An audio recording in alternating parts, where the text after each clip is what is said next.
Un jeune milliardaire stérile trouve une fille en fauteuil roulant en pleurs devant la tombe de son ex-femme. Elle lui tend une lettre et dit « Maman l'a écrite pour toi ». Il commence à lire et murmure « C'est impossible. Je suis stérile ». Il se fige et se met à pleurer. Avant de commencer l'histoire, n'oubliez pas de laisser un like et de vous abonner à la chaîne pour voir plus d'histoires comme celle-ci. Le soir tombait lorsque Theo Wilder gara sa Mercedes noire au cimetière de Valley Gardens. 5 ans. Cela faisait exactement 5 ans aujourd'hui. Les lourds nuages correspondaient à son humeur, sombre, morose, inévitable. Il redressa sa cravate par habitude, non par nécessité. Tout chez Theo était méticuleusement calculé, le costume italien sur mesure, la montre Patek Philippe, même la façon dont il coiffait ses cheveux châtain foncé qui, à 34 ans, montrait déjà quelques mèches grises aux tempes. Une fois par an, il s'autorisait ce moment de faiblesse, une visite, une reconnaissance silencieuse. Il prit le bouquet de lys blanc sur le siège passager. Leur parfum lui monta au nez. Doux, pur, fugace. Lara avait toujours préféré les lys. En marchant parmi les rangées de pierres tombales et de statues funéraires, Theo vérifia sa montre, 17h30. Dans 1 heure, il serait de retour au bureau pour une vidéoconférence avec des investisseurs à Tokyo. La vie ne s'arrêtait pas. Pas même ce jour-là. La tombe de Lara se trouvait sous un vieux chêne, simple, élégante, comme elle. Theo prit une profonde inspiration, se préparant pour ce moment. 5 ans, et ça faisait toujours mal. Pas de la même manière dévastatrice qu'avant, mais comme une cicatrice qui ne disparaît jamais vraiment. C'est alors qu'il remarqua quelque chose de différent. Quelqu'un était là, une petite silhouette près de la pierre tombale. Theo fronça les sourcils. En 5 ans, il n'avait jamais rencontré personne à cet endroit. Les quelques parents de Lara vivaient loin, et les amis, eh bien, leur mariage en avait éloigné beaucoup. En s'approchant, la silhouette devint plus nette. Un enfant, une petite fille, peut-être 6 ou 7 ans, assise dans un fauteuil roulant. Ses cheveux châtain clair étaient tressés en 2 couettes inégales. Elle portait un manteau bleu pâle qui semblait trop grand pour elle. La fille ne le remarqua pas tout de suite. Elle était concentrée sur la photo de Lara sur la pierre tombale. Elle tenait une enveloppe blanche dans une main, dans l'autre, un petit bouquet de roses roses. Elle parlait doucement à la photo, comme si elle partageait un secret. Theo s'éclaircit doucement la gorge. La fille se retourna, surprise. Ce fut comme un coup de poing à l'estomac. Les yeux. C'étaient exactement les yeux de Lara, grands, expressifs, d'un vert émeraude que Theo connaissait si bien. Un vert qui le hantait dans ses rêves. « Je suis désolé, » dit Theo, se remettant du choc. « Je ne voulais pas vous effrayer. » La fille l'étudia un instant. Son petit visage délicat avait une expression sérieuse, presque adulte. « Vous êtes Theo » dit-elle. Ce n'était pas une question. L'avocat sentit un frisson lui parcourir l'échine. Comment cet enfant connaissait-elle son nom? Oui, répondit-il prudemment. Et vous êtes? La fille s'ajusta dans son fauteuil roulant. Je m'appelle Ava, dit-elle, sa voix claire et ferme, étonnamment assurée pour quelqu'un de si petit. Ava Matthews. Matthews. Le nom de jeune fille de Lara. Theo sentit sa gorge se serrer. Vous connaissiez mon ex-femme? Demanda-t-il, essayant de garder une voix stable. Ava regarda la photo sur la pierre tombale, puis de nouveau Theo. Ses yeux verts intenses, semblaient voir à travers lui. C'était ma maman, répondit-elle simplement. Le monde de Theo s'arrêta. Les mots résonnèrent dans son esprit comme un gong. Ma maman. Ma maman. L'air semblait lourd, difficile à respirer. Votre maman, répéta-t-il, les mots sortant avec difficulté. Ava hocha la tête. Pas de drame, pas de larmes, juste une enfant énonçant un fait. Elle m'a demandé de vous donner ça, continua Ava, tendant l'enveloppe blanche vers lui. Quand je serai prête. Mamie Hélène a dit, c'est le moment. Theo regarda l'enveloppe comme si c'était une bombe sur le point d'exploser. Son nom était écrit sur le devant, de l'écriture élégante et inclinée de Lara. Les doigts tremblants, il prit l'enveloppe. Qui est ici avec toi? Tu es venu seul? Ava désigna une femme plus âgée qui attendait à quelques mètres, près d'un banc de pierre. Une femme que Theo n'avait pas remarquée auparavant. Hélène Matthews. La mère de Lara. Elle fit un signe discret mais ne s'approcha pas. Mamie m'a amené, expliqua Ava. Elle a dit que c'était important. Theo ouvrit lentement l'enveloppe. À l'intérieur se trouvait une feuille de papier soigneusement pliée. La même écriture élégante, la même essence de Lara. Theo, Si tu lis ceci, c'est que je ne suis plus là. Et cela signifie qu'Ava, notre fille, est prête à te rencontrer. Oui, notre fille. Je sais ce que tu penses maintenant. Que c'est impossible, que la vie t'a volé ta chance d'être père bien avant que nous nous rencontrions. Je le pensais aussi. Mais les miracles arrivent, même à ceux qui n'y croient pas. J'ai découvert que j'étais enceinte 3 mois après notre divorce. Les médecins ne pouvaient pas l'expliquer. Ils ont appelé ça un cas rare. Une de ces exceptions qui défient la science. Je ne te l'ai pas dit parce que tu allais de l'avant. Parce que tu as toujours dit que tu ne voulais pas d'enfant, même avant de découvrir que tu ne pouvais pas en avoir. Parce que je pensais que ce serait plus facile ainsi. J'avais tort. Ava mérite de connaître son père, et tu mérites de rencontrer l'incroyable fille que tu as. Pardonne-moi de t'avoir caché cela. J'espère qu'un jour tu comprendras. Avec amour, Lara. Le papier tremblait dans les mains de Théo. Ses yeux brûlaient, sa vision était floue. Une larme tomba, puis une autre. Bientôt, son visage fut mouillé, les larmes coulant librement de son expression habituellement contrôlée. C'était la première fois qu'il pleurait depuis les funérailles de Lara. Il regarda la fille, Ava, qui l'observait curieusement. « Vous l'avez lu » demanda-t-elle. Théo hocha la tête, essayant de reprendre le contrôle, mais il ne pouvait empêcher son menton de trembler. « Vous êtes mon papa » dit Ava, aussi directement qu'auparavant. Il n'y avait aucune accusation dans sa voix, aucune colère, juste la simple vérité d'une enfant. Théo sentit son monde tourner. C'était impossible. Complètement impossible. Les médecins avaient toujours été clairs. Son état était irréversible. « Feu ! Ce ne peut pas être vrai » murmura-t-il, plus pour lui-même que pour la fille. « Je suis stérile. Depuis l'âge de 16 ans. Une fièvre, une complication. » Ava pencha la tête, comme si elle essayait de résoudre une énigme difficile. « Maman a dit que je suis un miracle » répondit-elle simplement, tendant les roses vers lui. Théo regarda les fleurs, la lettre, l'enfant, ses yeux verts, la forme de son menton, le léger froncement de ses sourcils quand elle était concentrée, exactement comme lui. « C'est impossible » murmura-t-il, sa voix à peine audible. « Je suis stérile. » Mais elle était là, une petite fille fragile dans un fauteuil roulant, avec les yeux de son ex-femme et sa propre mâchoire, lui offrant des roses et une vérité qui détruisait tout ce qu'il pensait savoir de sa vie. Le monde parfaitement ordonné et contrôlé de Théo Wilder venait de s'effondrer. La maison d'Hélène Matthews se trouvait dans un quartier calme en périphérie de la ville, un modeste bâtiment de 2 étages aux murs clairs et aux fenêtres à cadre blanc. Le jardin de devant était petit mais bien entretenu, avec des rangées de rosiers le long d'un muret. Une rampe d'accès nouvellement installée remplaçait les 3 marches menant à l'entrée, son bois encore vierge de toute utilisation fréquente. Théo arrêta sa Mercedes sur le trottoir devant la maison, coupa le moteur et resta assis. Ses mains agrippaient toujours fermement le volant, les jointures blanches sous la pression. Cela faisait 3 jours depuis la rencontre au cimetière. 3 jours de nuit blanche, de pensées confuses et de questions sans fin. 3 jours passés à revoir de vieux dossiers médicaux qui confirmaient son état.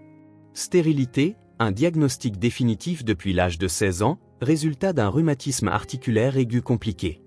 Les médecins avaient été clairs, pratiquement aucune chance de conception naturelle. C'était une sentence qu'il avait portée en silence toute sa vie d'adulte. Son assistante avait dû reporter toutes ses réunions de la semaine. Les associés du cabinet avaient reçu un message vague concernant des affaires personnelles urgentes. Pour la première fois depuis des années, Théo Wilder, l'homme qui avait bâti un empire juridique à partir de rien, était paralysé. « Arrête de tergiverser » se murmura-t-il, sortant enfin de la voiture. L'air frais du matin ne calma guère son cœur battant. Chaque pas vers la porte d'entrée semblait alourdi par l'enveloppe dans la poche intérieure de sa veste de costume. La lettre de Lara, lue et relue des dizaines de fois ces derniers jours. Il hésita un instant avant de sonner. Le son résonna à l'intérieur de la maison, suivi du léger bruit de pas qui s'approchaient. La porte s'ouvrit. « Vous êtes venu » dit Hélène Matthews. Il n'y avait aucune surprise dans sa voix, seulement un calme résigné. « Je savais que vous viendriez. » La femme que Théo avait rencontrée des années auparavant avait considérablement vieilli. Ses cheveux, autrefois bruns comme ceux de Lara, étaient maintenant entièrement blancs, attachés en un simple chignon sur la nuque. Les rides autour de ses yeux et de sa bouche étaient plus profondes. Marque de joie et de peine vécue. Mais son regard, ce regard direct et pénétrant, était le même. « J'ai besoin de réponses », dit simplement Théo, sautant les salutations. Hélène hocha la tête et ouvrit plus grand la porte. Elle dort encore. Elle a eu une nuit agitée. Elle jeta un bref coup d'œil à l'horloge murale. On peut parler dans la cuisine. Théo entra, se sentant étrangement déplacé. L'intérieur était confortable, avec des meubles simples et bien entretenus. Les murs du salon étaient couverts de photographies encadrées, un contraste saisissant avec les espaces minimalistes auxquels il était habitué.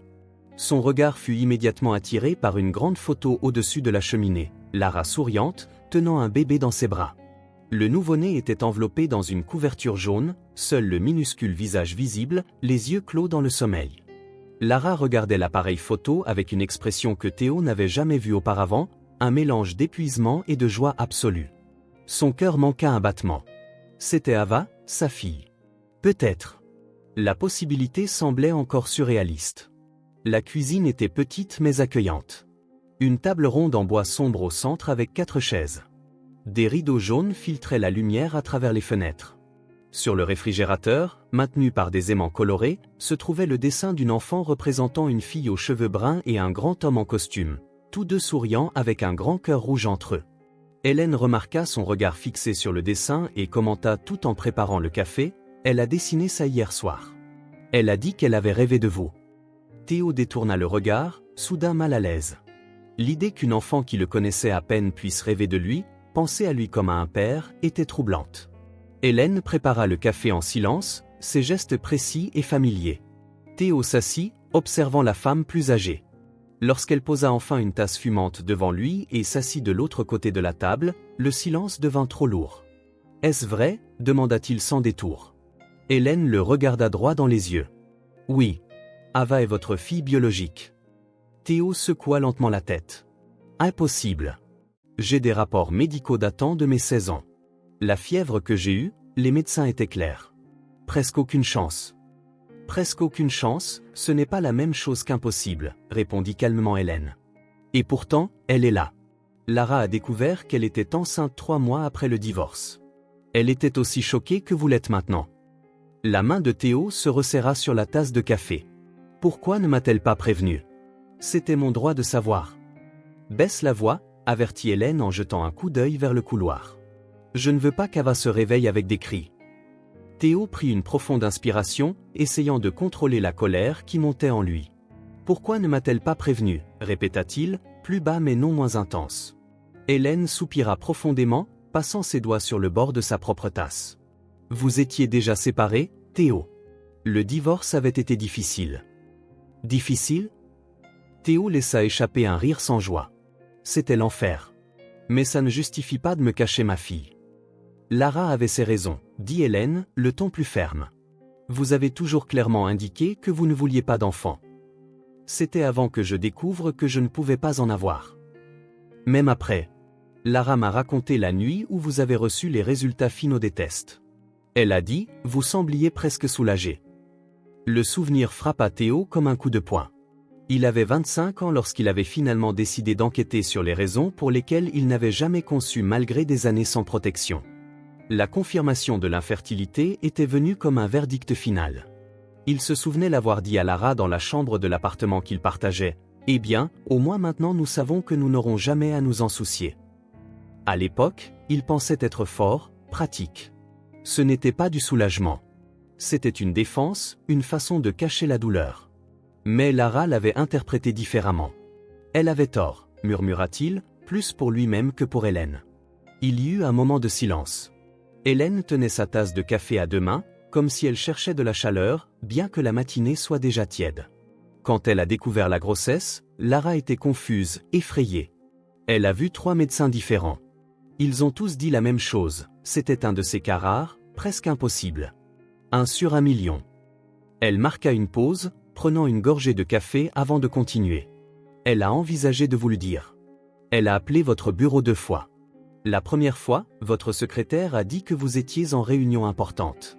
La seconde fois, vous étiez en voyage à Tokyo ou à Hong Kong, je ne me souviens plus très bien. Elle aurait dû insister, rétorqua Théo. Quelque chose d'aussi énorme? Puis est venue la nouvelle de votre nouveau cas. Ce gros procès contre une société pharmaceutique.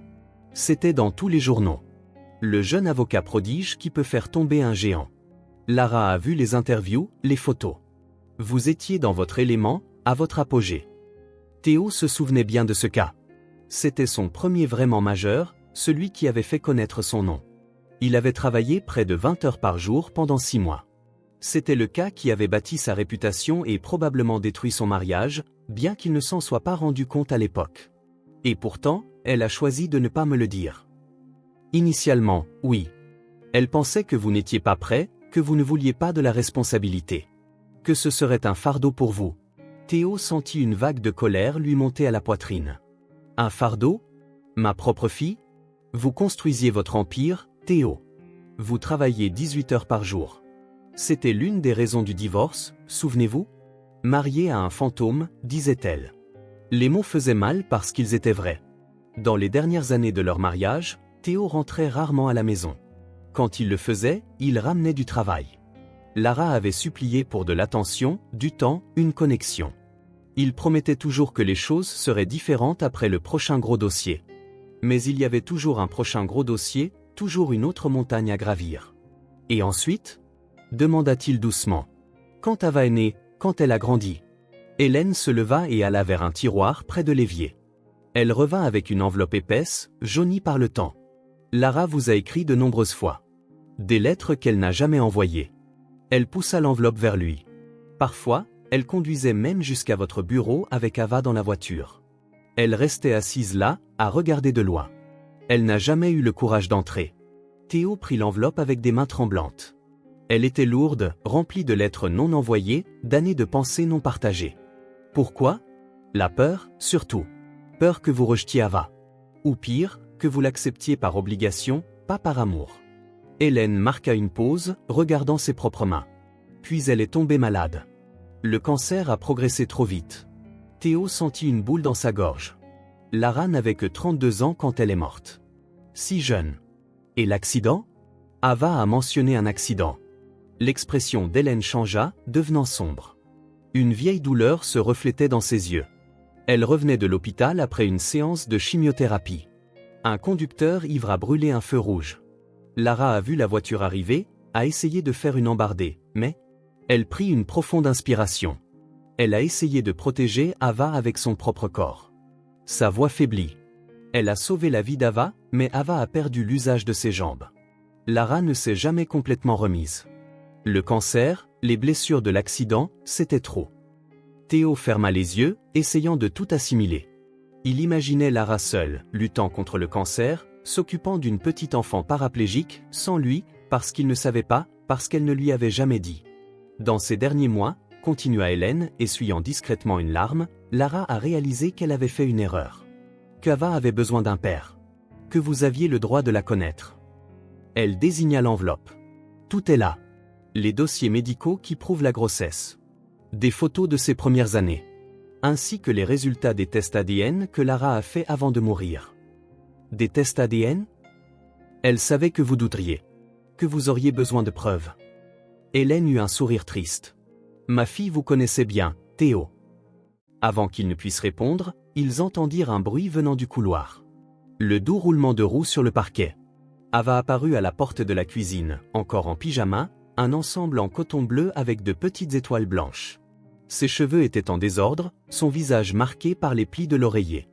Vous êtes revenu, dit-elle en regardant Théo avec ses yeux vert brillants. Les yeux de Lara. Théo sentit quelque chose bouger en lui, quelque chose qui était en sommeil depuis longtemps. Oui, répondit-il simplement. Ava sourit, un petit sourire timide qui illumina tout son visage. Voulez-vous voir mes dessins? Hélène se leva. Ava, chérie, le petit déjeuner d'abord, ensuite les dessins. Ava fit la grimace mais ne discuta pas. Hélène commença à préparer son petit déjeuner.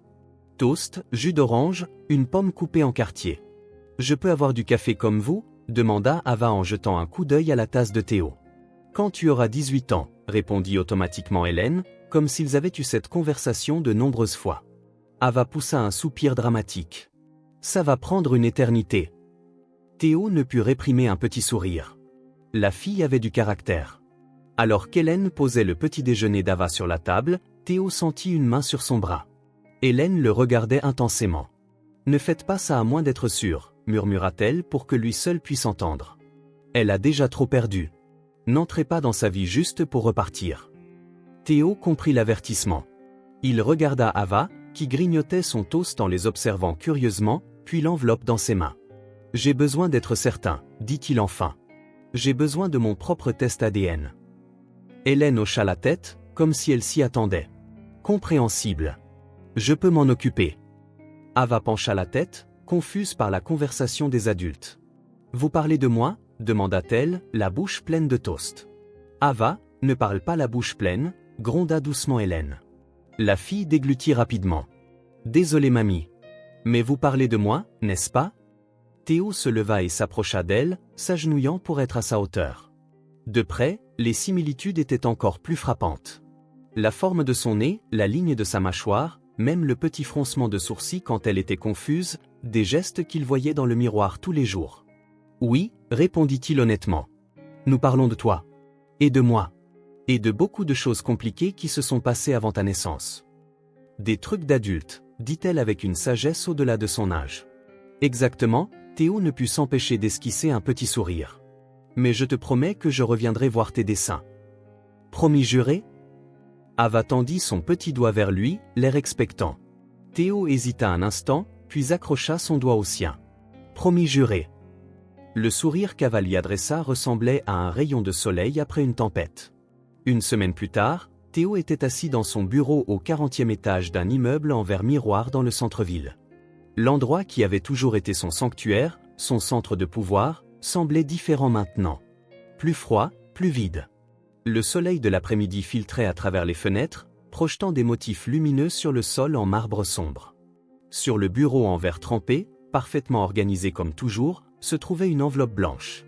Le logo du laboratoire était imprimé dans le coin supérieur. Son nom apparaissait en lettres nettes et formelles. Les résultats du test ADN. Il avait passé toute la semaine dans un état de suspension. Il ne pouvait pas travailler, ne pouvait pas dormir, mangeait à peine. Son esprit était déchiré entre la possibilité d'avoir une fille, quelque chose qu'il avait toujours considéré comme impossible, et la peur de nourrir ses espoirs pour découvrir que tout cela n'était qu'une erreur. Il avait rendu visite à Ava 2 fois cette semaine-là. Il avait vu ses dessins. Il avait écouté ses histoires. Il avait découvert qu'elle aimait les livres sur les dinosaures et détestait les petits pois. Qu'elle voulait être soit astronaute, soit vétérinaire, je n'ai pas encore décidé, qu'elle connaissait toutes les capitales d'Europe parce qu'elle avait un puzzle de la carte du monde. Chaque minute passée avec elle rendait plus difficile d'imaginer qu'elle ne soit pas sa fille. Ses doigts effleurèrent l'enveloppe, hésitant. Une partie de lui ne voulait pas l'ouvrir. L'incertitude, au moins, lui permettait de rêver. Finalement, il la déchira. Ses yeux parcoururent rapidement les pages de termes techniques, cherchant la conclusion. Quand il la trouva, il dut la lire 3 fois pour assimiler les mots. Probabilité de paternité, 99,9998%. La pièce se mit à tourner. Théo laissa tomber le papier sur le bureau et se couvrit le visage de ses mains. Tout son corps se mit à trembler alors que les émotions éclataient tout en même temps. Ava était sa fille. Sa fille biologique. Le miracle que tous les médecins avaient dit ne jamais pouvoir arriver. Pour la première fois depuis des années, peut-être pour la première fois depuis son enfance, Théo Wilder pleura ouvertement, de profonds sanglots qui venaient d'un endroit enfoui depuis longtemps. Il pleura pour tous les mensonges qu'il avait crus sur lui-même. Il pleura pour le temps perdu, pour les premiers pas qu'il n'avait jamais vus, les premiers mots qu'il n'avait jamais entendus, les anniversaires qu'il n'avait jamais célébrés. Il pleura pour Lara, qui avait tout affronté seule alors qu'elle n'aurait pas dû. Il était tellement absorbé par son chagrin qu'il n'entendit pas la porte s'ouvrir. Il réalisa seulement qu'il n'était pas seul lorsqu'il sentit une main sur son épaule. Rachel, son assistante depuis 8 ans, le regardait avec inquiétude. Pendant tout ce temps, elle ne l'avait jamais vu comme ça. Personne ne l'avait vu. « Monsieur Wilder ? Tout va bien ?» Théo essuya rapidement ses yeux, mais il était trop tard pour cacher les larmes. « Annulez tous mes rendez-vous pour le reste de cette semaine, » dit-il, la voix encore étranglée. « Et pour la semaine prochaine aussi. » Rachel le regarda, puis le papier sur le bureau, puis de nouveau lui. Elle hocha lentement la tête. « Oui, monsieur. » Lorsque la porte se referma, Théo resta immobile pendant un long moment. Le soleil se couchait, projetant de longues ombres à travers le bureau. Finalement, il décrocha le téléphone et composa le numéro d'Hélène. « C'est ma fille, » dit-il dès qu'elle répondit. Il n'y avait pas besoin d'explication. « Je sais, » répondit doucement Hélène. « Puis-je passer demain ? J'ai besoin, j'ai besoin de la voir. Elle sera heureuse. Elle parle de vous tous les jours. » Quand il raccrocha, Théo se dirigea vers la fenêtre. La ville s'étendait en contrebas. Des millions de vies, des millions d'histoires. Et quelque part dans cette mer de lumière se trouvait une petite fille aux yeux verts qui avait tout changé. Ce qui semblait autrefois impossible respirait maintenant juste devant lui. L'avenir s'était complètement transformé en un seul instant. Il avait une fille et rien d'autre n'importait. La routine de Théo changea complètement dans les semaines qui suivirent. Les réunions se terminaient désormais ponctuellement à 17 h. Son chauffeur connaissait déjà le trajet, 20 minutes du centre-ville au quartier calme où vivaient Ava et Hélène. Au début, les visites étaient courtes, presque formelles. Théo arrivait avec des cadeaux, des livres sur les dinosaures, des puzzles du système solaire, un petit télescope. Ava recevait chacun d'eux avec des yeux pétillants de curiosité. Mais Théo réalisa qu'elle appréciait plus sa présence que n'importe quel objet. « Vous n'avez pas besoin d'apporter des cadeaux à chaque fois », remarqua Hélène un après-midi, regardant Ava jouer dans le jardin avec un ensemble d'animaux en plastique qu'il avait apporté. « Je ne sais pas quoi faire d'autre, avoua-t-il. J'ai tellement de temps à rattraper. » « Du temps, sourit doucement Hélène. C'est exactement ce dont elle a besoin. Pas des choses, juste du temps. » Il suivit le conseil. La visite suivante, il arriva les mains vides, mais avec tout l'après-midi de libre. Ensemble, lui et Ava assemblèrent un puzzle de 1000 pièces, une image de la Voie lactée. Cela prit des heures. À un moment donné, Théo remarqua que la nuit était déjà tombée dehors et qu'il n'avait même pas vérifié son téléphone une seule fois. « Je peux te poser une question ?» dit Ava, se concentrant sur l'ajustement d'une pièce particulièrement difficile. « Bien sûr. Est-ce que toi et maman vous vous aimiez beaucoup ?» La question le prit au dépourvu. « Oui, répondit-il après un moment. Nous nous aimions beaucoup. » « Alors pourquoi vous êtes-vous séparés ?» Théo prit une profonde inspiration. Comment expliquer le divorce à une enfant de 6 ans, comment parler de distance émotionnelle, de priorités différentes, d'absence prolongée? Parfois, commença-t-il lentement, deux personnes peuvent s'aimer beaucoup mais ne pas réussir à faire fonctionner les choses. Comme des pièces de puzzle qui ont l'air de s'emboîter mais ne le font pas. Ava hocha la tête comme si cela avait un sens parfait. Comme cette pièce bleue qui ressemble au ciel mais qui va en fait ailleurs. Exactement. Elle resta silencieuse un moment, puis dit « Maman parlait de toi. » Le cœur de Théo s'accéléra. Vraiment? Qu'est-ce qu'elle disait? Que tu étais très intelligent, que tu travaillais très dur pour aider les gens, et que parfois tu avais les yeux tristes. Elle le regarda. Comme maintenant. De l'autre côté de la pièce, Hélène observait en silence, tricotant ce qui ressemblait à une écharpe. Ses yeux, si semblables à ceux de Lara, contenaient un mélange de tendresse et d'inquiétude. Les visites devinrent plus fréquentes, 2-3 fois par semaine. Théo réorganisa son emploi du temps, délégua des dossiers et choqua ses associés en demandant un congé. Pour quelqu'un qui avait toujours fait passer le travail avant tout, c'était une transformation remarquable. Un samedi ensoleillé, il emmena Ava au parc. Une logistique qu'il n'avait jamais envisagée apparut, vérifier les chemins accessibles en fauteuil roulant, s'assurer qu'il y avait des toilettes adaptées, charger et décharger le fauteuil roulant. Mais tout cela en valait la peine quand il vit sa joie en nourrissant les canards au bord de l'étang. « Maman m'amenait ici », dit Ava en jetant de petits morceaux de pain aux canards avides. Elle connaissait les noms de tous les différents oiseaux. « Vraiment ?» Théo sourit. « Lesquels tâtait-elle appris ?» Ava désigna différents oiseaux autour de l'étang, nommant chacun d'eux. « Celui-là, c'est un moineau. Celui-là, un rouge-gorge. Et le grand avec le long cou, c'est un héron. » Elle marqua une pause.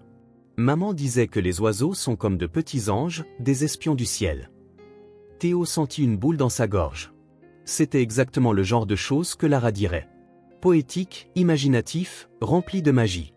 Ta maman était très spéciale, réussit-il à dire. Je sais, répondit simplement Ava. Elle est au paradis maintenant, mais elle prend toujours soin de moi. Puis, avec la facilité déconcertante des enfants, elle changea de sujet. On peut prendre une glace? Dans les semaines qui suivirent, Théo découvrit un nouveau monde à travers les yeux d'Ava. La ville qu'il connaissait depuis des années avait un aspect différent maintenant, pleine de détails qu'il n'avait jamais remarqués auparavant. Les dessins à la craie sur le trottoir, le vendeur de ballons sur la place, les formes des nuages qui, insistait Ava, ressemblaient à des animaux exotiques. Le plus surprenant était ce qu'il ressentait après chaque visite. Fatigué, oui, mais d'une fatigue différente de celle du travail. C'était une bonne fatigue, satisfaisante, complète. Vous vous attachez à elle, commenta Hélène un soir alors que Théo attendait qu'Ava finisse de se préparer pour le lit. Ce n'était pas une question. Oui, admile. Elle est extraordinaire. Elle ressemble à sa mère, pas seulement physiquement. Elle a le même esprit. Et certaines choses de moi aussi, ajouta Théo, surpris par la fierté dans sa propre voix. Cette obstination quand elle veut comprendre comment quelque chose fonctionne, la façon dont elle fronce les sourcils quand elle est concentrée. Hélène sourit. J'ai remarqué ça aussi. Un silence confortable s'installa entre eux, quelque chose qui aurait été impossible des semaines auparavant. Emménager avec moi, dit soudain Théo, se surprenant lui-même avec ces mots. Hélène haussa les sourcils. Quoi ? Ma maison est trop grande pour une seule personne. Il y a largement assez de place. Je peux tout adapter pour Ava, rampe, ascenseur, tout ce qu'il faut. Théo, c'est une grande étape. Vous ne pouvez pas prendre de telles décisions sur un coup de tête. Ce n'est pas impulsif. J'y pense depuis des semaines. Il se dirigea vers la fenêtre, regardant le petit jardin où Ava jouait pendant la journée. Cette maison a beaucoup d'escaliers. La salle de bain est à l'étage. Ça doit être difficile pour vous deux. Hélène ne n'y a pas. Ses yeux révélaient la fatigue d'années à porter une enfant dans les escaliers, à adapter une maison jamais conçue pour un fauteuil roulant. De plus, continua Théo plus doucement, je veux être présent. Je veux rattraper le temps perdu. Et votre travail ? Votre vie ? Demanda Hélène, inquiète. Vous avez construit un monde sans place pour une enfant ou une femme âgée. Alors j'en construirai un nouveau. La fermeté dans la voix de Théo les surprit tous les deux. Un meilleur. À ce moment, Ava apparut dans l'embrasure de la porte du salon, déjà en pyjama, tenant un livre d'histoire. « Mamie, tu peux me lire celle de la princesse et du dragon ?» Puis elle remarqua les expressions sérieuses sur les visages des adultes. « Tout va bien ?» Théo et Hélène échangèrent un regard. Puis Hélène sourit. « Tout va bien, ma chérie. En fait, je pense que ton papa a quelque chose à te demander. » C'était la première fois qu'elle désignait Théo comme le père d'Ava. Le mot résonna dans la pièce, chargé de sens. Théo s'approcha d'Ava, s'agenouillant pour être à sa hauteur. « Ava, comment te sentirais-tu à l'idée de vivre dans ma maison, toi et mamie Hélène ?» Les yeux de la fille s'écarquillèrent. « Dans ta grande maison avec le jardin que tu m'as montré sur les photos ? » Oui. Nous ferons quelques changements pour que ce soit plus facile pour toi de te déplacer, et tu aurais ta propre chambre à décorer comme tu veux. Ava regarda Hélène, puis de nouveau Théo. Son petit visage avait une gravité inhabituelle pour son âge. « Mamie viendrait aussi ? » « Bien sûr. On ne vous séparerait pas. Et je peux apporter tous mes livres ? Est-ce Bubbles ?» Monsieur Bubbles était son poisson rouge dans un petit bocal sur sa table de chevet. « Tout est livre, et absolument Monsieur Bubbles. » Ava réfléchit à l'offre un instant, puis hocha la tête d'un air décidé. « D'accord, on peut y aller. » La simplicité de sa réponse fit sourire les adultes. Pour Ava, c'était aussi simple que ça. Une nouvelle aventure avec les personnes qu'elle aimait. Plus tard, quand Ava fut endormie, Hélène et Théo s'assirent sur le porche, regardant les étoiles commencer à apparaître dans le ciel nocturne. « Êtes-vous sûr de cela ? » demanda à nouveau Hélène. « C'est une énorme responsabilité, un changement de vie. »« Ma vie a déjà changé, » répondit simplement Théo. « Dès l'instant où j'ai vu Ava au cimetière. » Le choix était fait. Le chemin à parcourir, bien qu'inconnu, semblait plus clair et plus lumineux que n'importe quel avenir qu'il avait jamais imaginé pour lui-même. La demeure de Théo Wilder se trouvait dans un quartier exclusif de la ville, entouré d'un grand jardin bien entretenu. L'architecture imposante, 3 étages de ligne moderne ou minimaliste avec des baies vitrées du sol au plafond, impressionnait habituellement les visiteurs.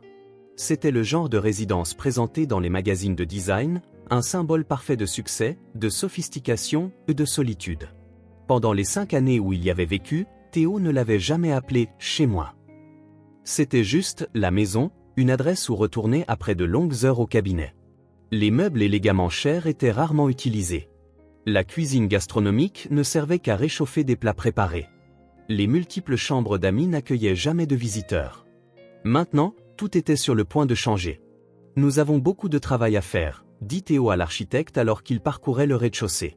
« J'ai besoin que tout soit adapté en 2 semaines. » L'architecte, un homme plus âgé qui avait réalisé d'autres projets pour Théo, sembla surpris. 2 semaines pour des rénovations de cette ampleur.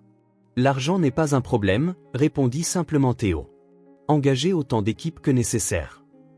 Le plan était ambitieux, des rampes aux entrées, un ascenseur reliant les 3 étages, l'élargissement des portes, une rénovation complète de 2 salles de bain pour ajouter des barres d'appui et des douches accessibles. La chambre principale au 2e étage, la pièce la plus ensoleillée, serait transformée en espace pour Ava. Et je veux que ce mur soit peint avec une fresque de fleurs, ajouta Théo en désignant le mur principal de la pièce. L'architecte prit des notes sur sa tablette. Un type de fleurs spécifique? Théo hésita. Quelle fleur Ava aimerait-elle? Il réalisa avec une certaine tristesse qu'il ne connaissait pas encore des détails aussi simples sur sa fille. Quelque chose de coloré et de joyeux. Je confirmerai les détails plus tard. Ce soir-là, lorsqu'il rendit visite à Ava et Hélène, il demanda nonchalamment quelle fleur elle préférait. Les tournesols, répondit-elle sans hésitation, parce qu'ils sont grands et se tournent toujours vers le soleil. Le lendemain, l'architecte reçut des instructions détaillées, le mur devrait avoir un champ de tournesol du sol au plafond, avec quelques papillons et abeilles parmi les fleurs. Il faut que ça ressemble à une fenêtre ouverte sur un vrai jardin, expliqua Théo. Les jours suivants furent remplis de bruit, de poussière et d'activités intenses. Théo était profondément impliqué dans le processus, inspectant chaque détail, faisant des ajustements, exigeant des changements lorsque quelque chose n'allait pas. Pour quelqu'un connu pour déléguer des tâches, sa participation surprit tout le monde. Une semaine avant le déménagement, il emmena Ava et Hélène voir la maison. Lorsque la voiture s'arrêta à l'entrée, les yeux d'Ava s'écarquillèrent. « Tu vis ici ?» demanda-t-elle, stupéfaite. « Nous vivons ici », la corrigea Théo avec un sourire. « On entre ?» La nouvelle rampe à l'entrée principale fut la première adaptation qu'Ava remarqua, assez large pour son fauteuil, avec une pente douce qu'elle pouvait gérer seule. Le sourire qu'elle adressa à Théo en la montant sans aide valait chaque centime dépensé. À l'intérieur, la maison était méconnaissable. Les espaces ouverts, autrefois froids et impersonnels, avaient maintenant de la couleur et de la texture. Le salon principal avait des canapés plus confortables et une grande table basse parfaite pour les jeux et les puzzles. Une toute nouvelle bibliothèque exposait la collection croissante de livres pour enfants que Théo avait achetés au cours des dernières semaines. Et ici, dit-il en les guidant vers un panneau discret sur le mur, c'est l'ascenseur. Il nous mènera à tous les étages de la maison. Ava regarda l'ascenseur avec fascination. « Je peux appuyer sur le bouton ?»« Bien sûr. Celui-ci, c'est pour monter. » Lorsque les portes s'ouvrirent au 2e étage, Théo ressentit une nervosité inhabituelle. « Ta chambre est par ici, » dit-il en guidant Ava dans le couloir. « J'espère qu'elle te plaira. » En ouvrant la porte, la réaction d'Ava fut tout ce qu'il pouvait espérer. Ses yeux s'illuminèrent devant la fresque de tournesol, peinte de manière si réaliste qu'il semblait se balancer dans la brise venant de la fenêtre. Le nouveau lit était à une hauteur parfaite pour le transfert depuis son fauteuil roulant. Un bureau spécial réglable se trouvait près de la fenêtre. Des étagères basses à sa portée contenaient des livres, des jeux et des jouets préférés que Théo avait ramenés de l'ancienne maison. « Tout ça, c'est pour moi ?» demanda Ava, contemplant encore la pièce. « Tout pour toi ?» confirma Théo. « Tu peux changer tout ce que tu n'aimes pas. » Ava secoua lentement la tête. « Je ne veux rien changer. C'est parfait. » Pendant qu'Ava explorait sa chambre, touchant les livres et admirant chaque détail de la fresque, Hélène s'approcha de Théo. « Vous avez vraiment pensé à tout, » dit-elle, la voix rauque d'émotion. « J'ai essayé, » répondit Théo. « Mais je sais qu'il me reste beaucoup à apprendre. » Hélène sourit, posant une main sur son bras. « Nous apprenons tous encore, Théo. C'est comme ça que ça marche. » La chambre d'Hélène était à côté de celle d'Ava, avec une porte communicante, demande spécifique d'Hélène, toujours préoccupée par d'éventuels cauchemars ou besoins nocturnes de sa petite fille. L'espace était élégant et confortable, avec des couleurs douces et un petit coin lecture près de la fenêtre. « Maintenant, il ne reste plus qu'une chose, » annonça Théo alors qu'il retournait au rez-de-chaussée. Il les conduisit à une porte ouvrant sur l'arrière de la maison. Cette partie n'était pas prête quand nous avons commencé, mais elle vient juste d'être terminée hier. En sortant, le jardin arrière révéla une transformation complète. De larges chemins plats en pierre traversaient la pelouse, parfaits pour un fauteuil roulant. Des parterres de fleurs surélevées présentaient une variété de fleurs et d'herbes aromatiques. Au centre, une petite fontaine créait le son relaxant de l'eau courante. Et là, dans le coin le plus ensoleillé du jardin, se trouvait un petit carré de vrais tournesols, leur visage doré tourné vers la lumière de fin d'après-midi. Pour que tu n'oublies jamais de regarder vers le soleil, dit doucement Théo à Ava. Les jours suivants furent consacrés à l'emballage et au déménagement des meubles personnels, des vêtements, des livres, des jouets, des souvenirs. Toute la vie d'Hélène et d'Ava fut transférée dans un nouvel espace. Théo supervisa tout, s'assurant que chaque objet spécial était manipulé avec soin.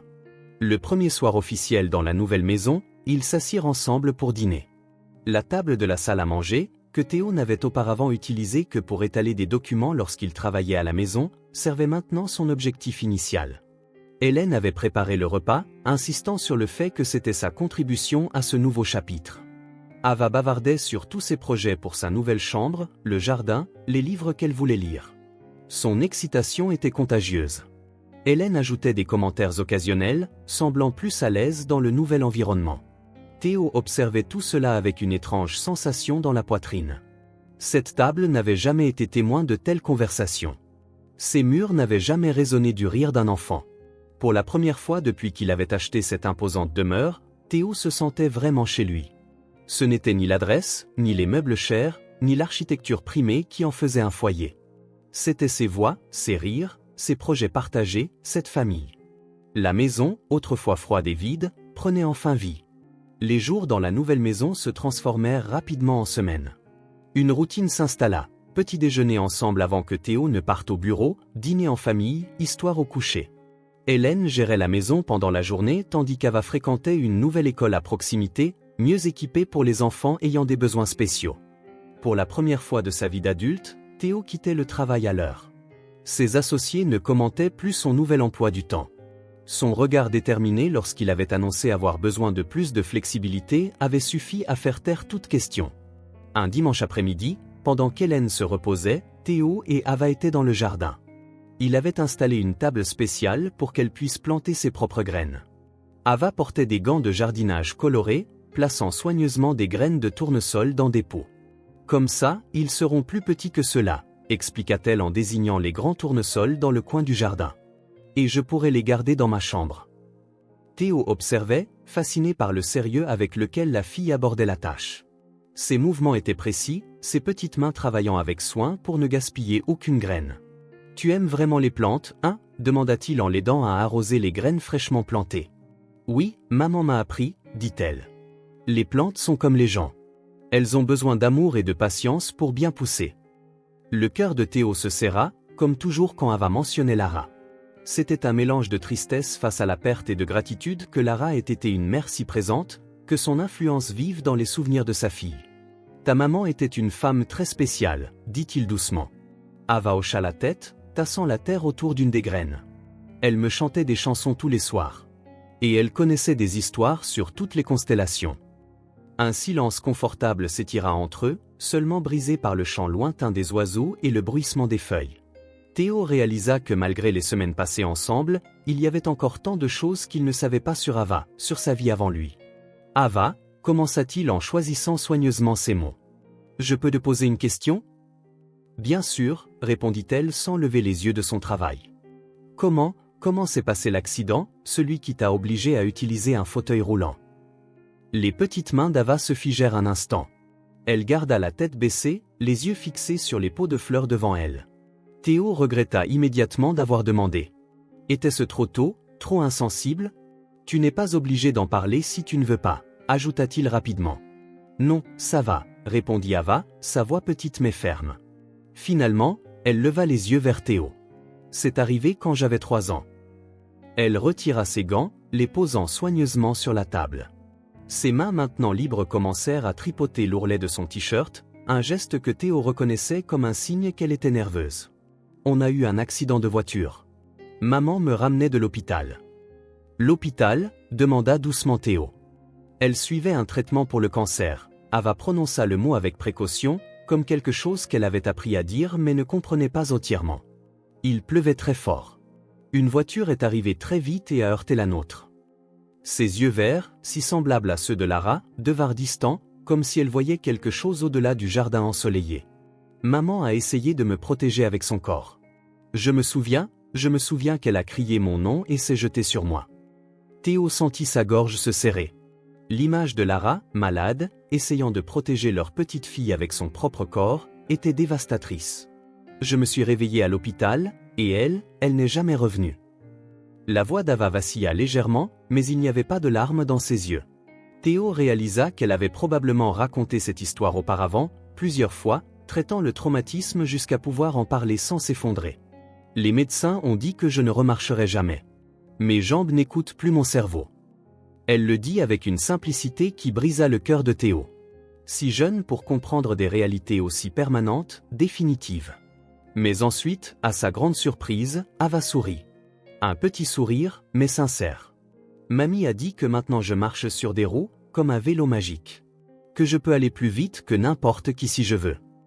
Théo ne put retenir ses propres larmes. La résilience de cet enfant, sa capacité à trouver la lumière même dans les circonstances les plus sombres, était stupéfiante. Ta grand-mère est une femme très sage, réussit-il à dire. Parfois, je rêve que je cours, continua Ava avec une étonnante naturalité. Je cours très vite à travers un champ de fleurs. C'est bizarre, parce que je ne me souviens pas de ce que c'est que de vraiment courir. J'étais trop petite quand je pouvais encore. Théo s'approcha, s'agenouillant pour la regarder dans les yeux. Ava, tu es la personne la plus forte que j'ai jamais rencontrée.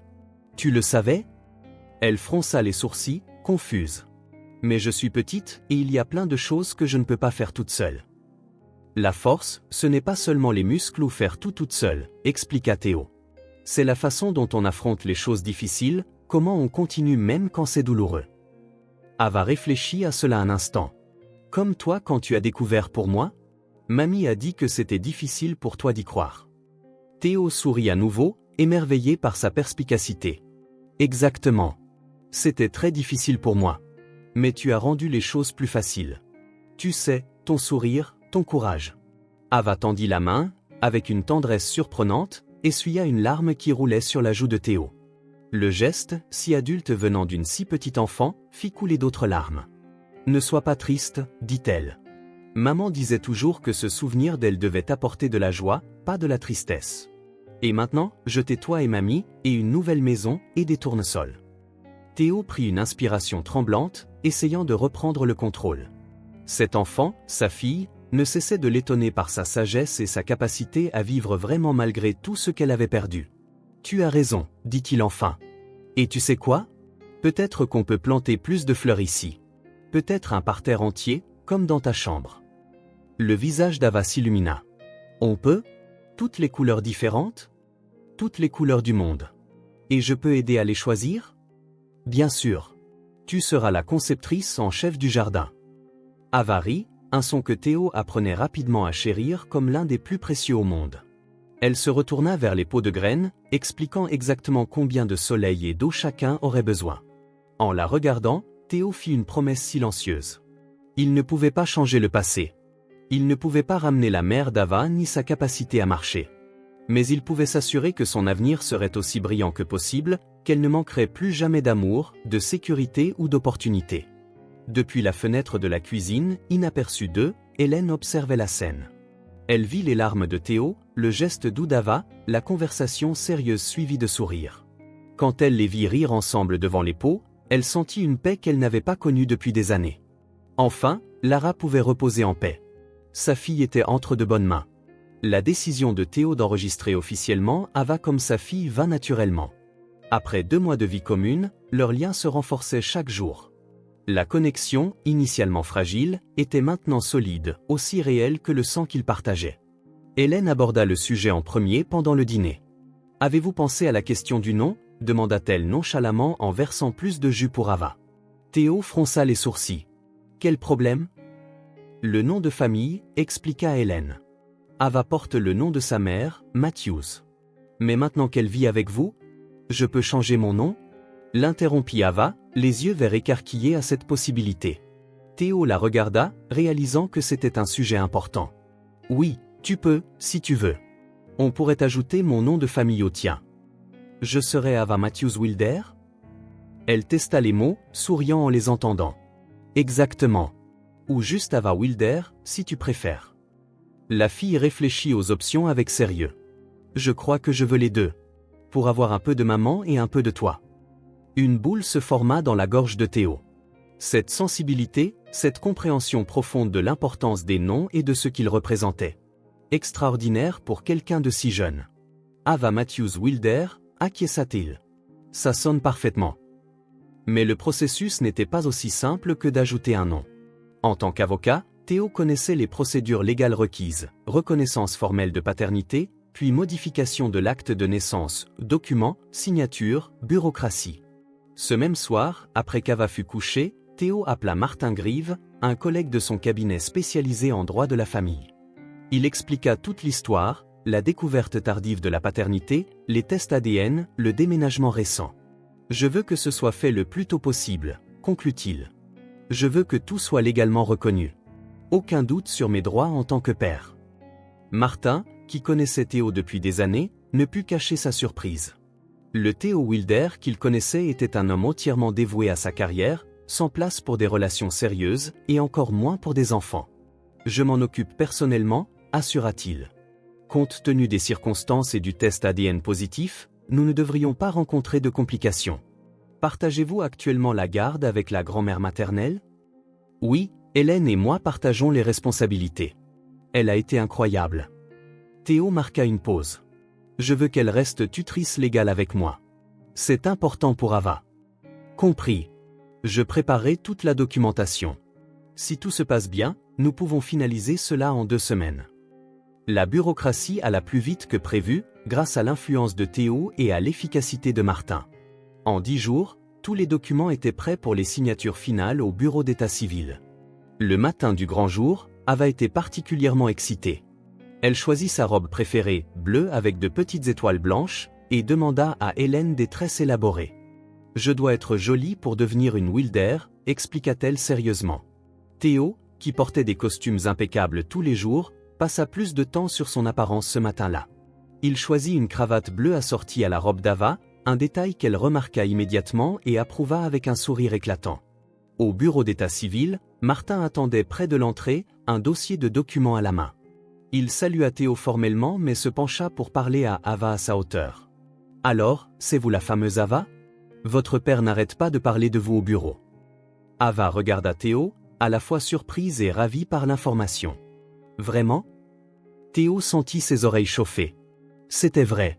Au cours des derniers mois, toute conversation au travail l'amenait finalement à mentionner Ava, ses réussites scolaires, une remarque intelligente qu'elle avait faite, ses progrès aux leçons de piano qu'elle avait récemment commencées. « Peut-être que je parle un peu de toi, admit-il. » L'officier d'état civil les accueillit avec une efficacité professionnelle, mais son expression s'adoucit en voyant Ava dans son fauteuil roulant, regardant autour d'elle avec curiosité. « Nous formalisons donc la reconnaissance de paternité et le changement de nom, dit-elle en vérifiant les documents. Ava Matthews deviendra désormais Ava Matthews Wilder. » Théo signa là où c'était indiqué. Hélène, en tant que représentante légale d'Ava, signa également, confirmant son consentement. L'officier tamponna, enregistra, puis offrit un stylo spécial à Ava. « Tu dois signer aussi, ma puce. Écris ton nom ici. » Ava regarda le stylo avec admiration. Soigneusement, elle écrivit son nom en lettres capitales, chaque caractère minutieusement formé grâce aux leçons d'écriture à l'école. Quand elle eut fini, elle admira fièrement son travail. « C'est fait », annonça l'officier avec un sourire. « Officiellement, votre nom est maintenant Ava Matthews Wilder. » Ava frappa dans ses mains, le visage rayonnant de bonheur. Hélène avait les larmes aux yeux. Martin tapota l'épaule de Théo en murmurant « Félicitations », avant de s'éloigner discrètement pour laisser à la famille un moment d'intimité. Alors qu'ils quittaient le bureau, le soleil de fin de matinée les réchauffait. Théo poussait le fauteuil d'Ava le long du chemin vers la voiture, tandis qu'Hélène marchait à côté d'eux, tenant les papiers dans un dossier. « Je suis vraiment à toi maintenant ?» demanda soudain Ava, tournant la tête pour regarder Théo. Il s'arrêta, fit le tour et s'agenouilla devant son fauteuil. Leurs yeux étaient maintenant au même niveau. « Tu l'as toujours été ?» répondit-il simplement. « Les papiers disent juste aux autres ce que nous savions déjà. » Ava sourit, tendant les bras. Théo la serra dans ses bras, sentant son petit corps contre le sien, l'odeur de son shampoing pour enfant, son cœur battant vite comme un petit oiseau. « Je t'aime, papa », murmura-t-elle à son oreille. La première fois qu'elle utilisait le mot sans hésitation ni timidité. Théo sentit quelque chose se libérer en lui, comme un poids qu'il avait porté pendant des années et qui se dissolvait enfin. « Je t'aime aussi, ma chérie, répondit-il, la voix mal assurée. Les jours qui suivirent apportèrent une nouvelle légèreté à la maison. C'était comme si la reconnaissance officielle avait libéré quelque chose en eux tous. Hélène semblait plus à l'aise, comme si une inquiétude secrète avait enfin été résolue. Ava parlait constamment de son nouveau nom, pratiquant sa signature sur chaque bout de papier. Et Théo? Théo trouva un bonheur qu'il n'aurait jamais cru possible. De nouvelles routines se formèrent naturellement entre père et fille. Chaque matin avant le petit déjeuner, Théo aidait Ava avec ses exercices de physiothérapie, des mouvements pour maintenir les muscles des jambes actifs et prévenir l'atrophie. Il mémorisait chaque mouvement et le nombre correct de répétitions auprès de son kinésithérapeute. « Tu es meilleur que Dr Patrick », commenta Ava un matin alors que Théo lui fléchissait doucement le genou. « Il est toujours pressé. » « Eh bien, j'ai une patiente très spéciale, » répondit Théo en lui chatouillant le ventre, la faisant éclater de rire. Les dimanches devinrent le jour du petit déjeuner spécial. Théo, qui savait à peine faire frire un œuf avant l'arrivée d'Ava dans sa vie, expérimentait maintenant dans la cuisine, créant des crêpes aux formes amusantes, souvent plus semblables à des taches qu'aux animaux qu'il visait, au grand amusement d'Ava. « C'est un éléphant ou un nuage ?» demandait-elle en ricanant. « C'est clairement un éléphant chevauchant un nuage », répondait Théo avec une dignité simulée, provoquant plus de rire. Les samedis après-midi devinrent le moment du dessin. Théo n'avait aucun talent artistique, mais il découvrit qu'il aimait colorier les contours créés par Ava. Ils s'asseyaient ensemble à la grande table, des papiers éparpillés partout, des crayons de couleur et des marqueurs formant un arc-en-ciel de possibilités. Ava dessinait avec une concentration intense, la langue sortant d'un coin de sa bouche quand elle était particulièrement concentrée. « Ça, c'est toi au tribunal », expliqua-t-elle une fois, montrant à Théo un dessin de lui avec une cape noire, en train de te battre pour les droits des gens. Théo sourit, touché par la façon dont elle voyait son travail, bien plus noble et héroïque que la réalité des contrats d'entreprise et des fusions. Quand le temps se rafraîchit, ils introduisirent le rituel du chocolat chaud au crépuscule.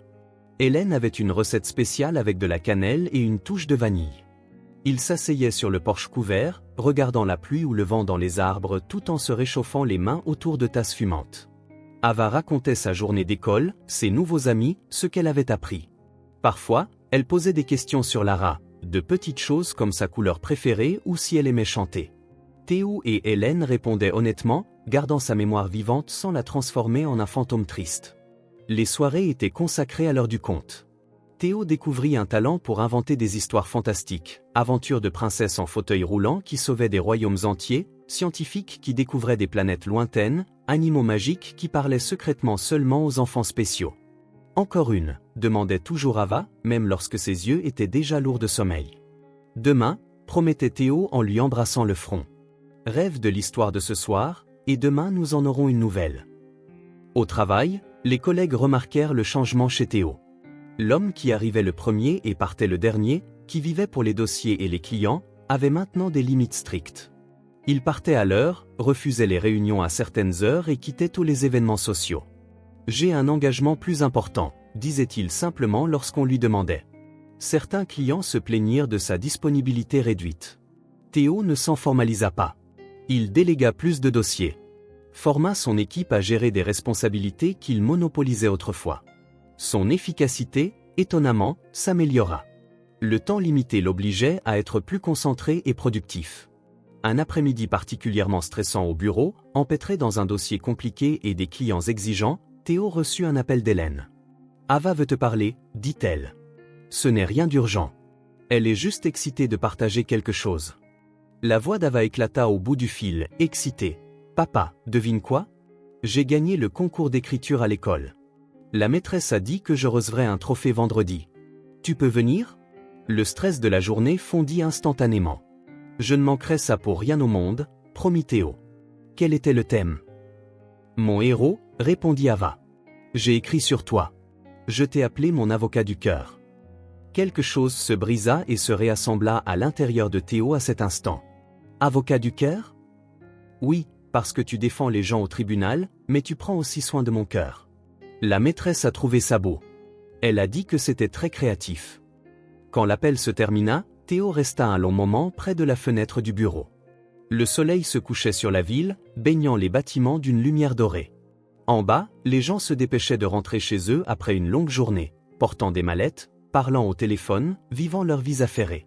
Il avait été l'un d'eux, toujours pressé, pensant toujours au prochain dossier, à la prochaine réussite, vivant pour un avenir qui n'arrivait jamais vraiment. Maintenant, pour la première fois, il était présent, pleinement présent. Avocat du cœur, murmura-t-il pour lui-même, sentant à la fois le poids et la légèreté de cette phrase. Il avait passé sa vie à construire une carrière brillante, accumulant les victoires dans des affaires difficiles, impressionnant des clients puissants. Mais son plus grand dossier, son plus grand défi et sa plus grande victoire étaient arrivés sous la forme d'une petite fille en fauteuil roulant, tenant une lettre dans un cimetière. Ce soir-là, quand il rentra à la maison, Ava l'accueillit avec son nouveau titre. « L'avocat du cœur est là », annonça-t-elle joyeusement, faisant rire Hélène. Théo sourit, s'agenouillant pour embrasser le sommet de sa tête. « Comment s'est passé le reste de ta journée, mon écrivaine primée ?» Alors qu'Ava narrait avec enthousiasme les événements de la journée, Théo réalisa une vérité simple et profonde. L'amour peut être compliqué dans ses origines, ses complications et ses pertes. Mais dans son essence, dans la pratique quotidienne, l'amour est étonnamment simple. C'était être présent. C'était écouter les histoires d'école comme si c'étaient les nouvelles les plus importantes du monde parce qu'elles l'étaient. C'était faire des crêpes éléphants nuages. C'était aider à la physiothérapie. C'était inventer des histoires au coucher. C'était être appelé avocat du cœur et réaliser qu'il avait enfin trouvé son véritable but. Et la plus grande révélation, c'était infiniment plus gratifiant que n'importe quel triomphe professionnel qu'il ait jamais atteint. Les samedis au zoo étaient généralement bondés, mais Théo avait tout planifié avec soin. Il avait acheté les billets à l'avance, avec un accès spécial pour les visiteurs ayant des besoins spécifiques. Ils arrivèrent dès l'ouverture, lorsque l'endroit était encore relativement vide et que le soleil du matin projetait une lumière dorée sur les arbres et les enclos. « Où sont les lions ?» fut la première question d'Ava dès qu'ils passèrent les portes. Ses tresses rebondissaient d'excitation, attachées avec des rubans colorés assortis à sa robe rouge. Théo tenait un plan du zoo, le dépliant pour lui montrer. « Les grands félins sont dans cette section », expliqua-t-il en désignant une zone sur la carte. « Mais nous allons commencer par ici avec les primates et faire un circuit. Comme ça, on ne manquera rien. »« Je veux tout voir », dit Ava, les yeux brillants d'anticipation. « Absolument tout », sourit Théo. « Alors, commençons. » Le zoo était bien conçu pour l'accessibilité, avec des chemins plats et larges facilitant la manœuvre de son fauteuil. Ava insistait pour pousser son propre fauteuil la plupart du temps, pour travailler mes bras, comme dit le kiné, mais Théo prenait le relais dans les légères pentes ou quand elle se fatiguait. Dans la section des primates, ils s'arrêtèrent devant une famille de gorilles. Le grand mâle était assis impassiblement au centre de l'enclos, tandis qu'une femelle plus petite jouait avec un bébé. « Il te ressemble quand tu réfléchis à un dossier difficile », commenta Ava en désignant le gorille à l'air sérieux. Théo rit, faisant semblant d'être offensé. « Je suis insulté. Je ne suis pas aussi sérieux. »« Si, tu le es, insista Ava en ricanant. Surtout quand tu lis des documents avec tes lunettes sur le bout du nez. » Théo n'avait pas réalisé qu'elle l'observait d'aussi près. C'était à la fois étrange et merveilleux d'être vu à travers les yeux d'un enfant, des détails qu'il ne remarquait même pas sur lui-même, elle les captait parfaitement. À la section suivante, les éléphants firent une forte impression sur Ava. Elle resta silencieuse pendant un long moment, observant une grande femelle guidant doucement son petit avec sa trompe. « Il n'oublie jamais, dit-elle enfin doucement. J'ai lu ça dans un livre. Les éléphants ont une très bonne mémoire. » C'est vrai, confirma Théo. Comme moi, continua-t-elle pensivement. Je me souviens encore de maman. Comment elle sentait, sa voix. Même si j'étais très petite quand elle est partie. Théo sentit cette contraction familière dans sa poitrine. Ses observations surgissaient parfois, le prenant au dépourvu, des aperçus de la façon dont l'esprit d'Ava traitait sa perte, comment elle gardait Lara vivante dans ses souvenirs. C'est un cadeau, dit-il doucement. De se souvenir d'elle. Ava hocha la tête. C'est comme un trésor que personne ne peut voir, mais qui est toujours avec moi. Puis, typiquement abrupte, elle changea de sujet. On peut voir les pingouins maintenant ? Les pingouins furent un succès total. Ava riait sans arrêt en les regardant glisser dans l'eau et se dandiner maladroitement sur terre. L'un des gardiens les nourrissait et s'approcha de la clôture pour parler aux enfants. Celui-ci s'appelle Fred, expliqua-t-elle en désignant un pingouin particulièrement avide. C'est notre nouveau résident. Il est arrivé d'un aquarium du Sud. Il est seul ? demanda Ava, inquiète. Il était un peu perdu au début, admit la gardienne. Mais les autres pingouins l'ont vite adopté. Tu vois comme ce plus âgé nage toujours près de lui?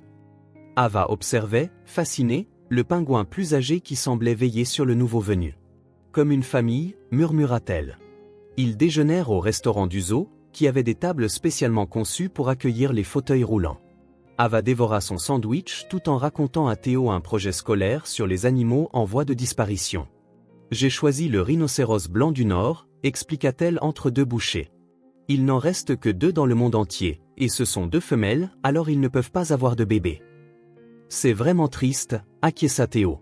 C'est pour ça que les zoos sont importants, continua-t-elle avec le sérieux de quelqu'un expliquant quelque chose de crucial. Ils protègent les animaux et éduquent les gens. Ma maîtresse a dit, on ne peut pas protéger ce qu'on ne connaît pas. Théo sourit. Ta maîtresse est très sage. L'après-midi se poursuivit avec des visites aux girafes. Comment c'est de voir le monde de là-haut? Aux reptiles, ils ne font pas peur, juste différents. Et enfin, aux lions tant attendus. Le grand félin paraissait paresseusement sous le soleil de l'après-midi, sa crinière dorée brillant. De temps en temps, il bâillait, révélant des dents impressionnantes qui faisaient crier d'excitation les enfants à proximité. C'est vraiment le roi, observa Ava, songeuse. Il n'a rien à faire pour être respecté. Il existe, c'est tout. Théo médita ces paroles. Il y avait là une sagesse simple, sur la présence, sur l'être plutôt que le faire, quelque chose qu'il apprenait lui-même lentement après une vie définie par les réalisations, pas par qui il était. Les heures passèrent vite. Avant qu'ils ne s'en rendent compte, ils étaient aux derniers enclos. Ava était clairement fatigué mais refusait de l'admettre. Ses yeux ne brillaient plus avec la même énergie et ses questions se faisaient moins fréquentes. Je pense qu'on mérite une glace pour terminer la journée, suggéra Théo en désignant un magasin près de la sortie. Le visage fatigué d'Ava s'illumina instantanément. Chocolat avec des vermicelles. Tout ce que tu veux. Ils s'assirent à une table ombragée, Ava savourant sa glace au chocolat recouverte de vermicelles colorées, Théo dégustant un simple cornet à la vanille. Le zoo commençait à se vider, les familles se dirigeant vers la sortie après une journée bien remplie. Merci pour la sortie, dit Ava, du chocolat au coin de la bouche. Théo attrapa une serviette et lui essuya doucement le visage. C'était amusant, n'est-ce pas? Quel animal as-tu préféré? Ava réfléchit sérieusement à la question, comme elle faisait tout. J'aime les éléphants, et les pingouins, et les lions. Elle marqua une pause. En fait, je les aime tous. Théo rit. Ce n'est pas une réponse. Mais c'est vrai, insista-t-elle en riant aussi. Puis elle redevint sérieuse, fixant sa glace à moitié fondue. Tu sais, je n'étais jamais allée au zoo avant. Jamais? Elle secoua la tête. Maman voulait m'emmener, mais ensuite elle est tombée malade. Et après ça? Elle n'eut pas besoin de finir la phrase.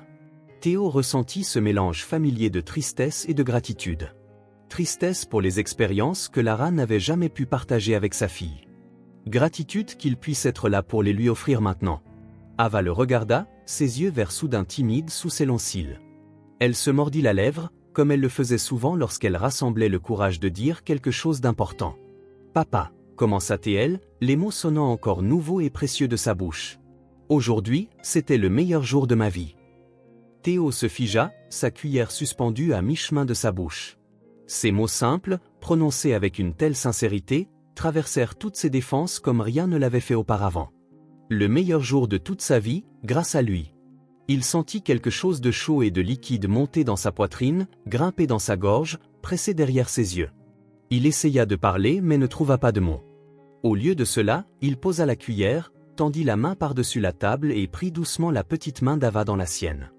Il baissa la tête, essayant de cacher les larmes qui coulaient maintenant librement sur son visage. « Ne sois pas triste, » dit Ava, inquiète, en lui serrant la main. Théo secoua la tête, toujours incapable de lever les yeux. « Ce n'est pas de la tristesse, » réussit-il enfin à dire, la voix rauque. « C'est de l'amour. »« L'amour te fait pleurer ?» Parfois, répondit-il en la regardant enfin.